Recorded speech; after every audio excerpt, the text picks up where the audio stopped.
किसी गांव में एक ब्राह्मण रहता था जो बहुत आलसी और कामचोर था। उसे काम करने में कोई रुचि नहीं थी, लेकिन धन और समृद्धि की बड़ी चाहत थी। वह हमेशा भगवान शंकर से प्रार्थना करता कि वे उसे धनवान बना दें, ताकि उसे मेहनत न करनी पड़े और उसकी जिंदगी आराम से कटे।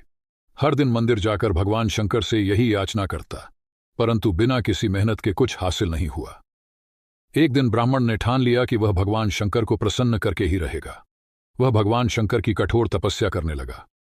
उसने भोजन, पानी और आराम का त्याग कर दिया और घोर तपस्या में लीन हो गया। भगवान शंकर उसकी तपस्या से प्रसन्न हुए और उसके सामने प्रकट हुए। भगवान शंकर ने ब्राह्मण से पूछा, वत्स, मैं तुम्हारी तपस्या से प्रसन्न हूं, जो कुछ भी तुम चाहते हो मांग लो।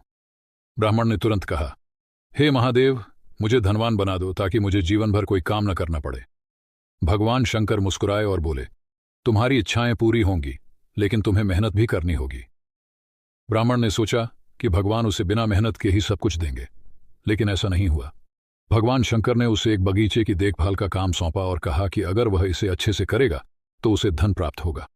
शुरू में ब्राह्मण आलसी होने के कारण बगीचे की उपेक्षा करता रहा, लेकिन धीरे धीरे उसने मेहनत करना शुरू कर दिया। बगीचा हरा भरा और सुंदर हो गया और उसमें ढेर सारे फल उगने लगे। ब्राह्मण ने उन फलों को बेचकर अच्छी आमदनी कमाई। अब ब्राह्मण को यह समझ में आया कि भगवान शंकर ने उसे केवल धन नहीं दिया, बल्कि उसे मेहनत का महत्व सिखाया। उसने महसूस किया कि मेहनत ही असली धन है और बिना परिश्रम के कुछ भी हासिल नहीं किया जा सकता। ब्राह्मण ने अब आलस्य को त्याग दिया और मेहनत से अपना जीवन यापन करने लगा। वह भगवान शंकर का आभार मानते हुए कहने लगा कि मेहनत करने से ही सफलता मिलती है और भगवान भी उन्हीं की मदद करते हैं जो स्वयं अपनी मदद करते हैं।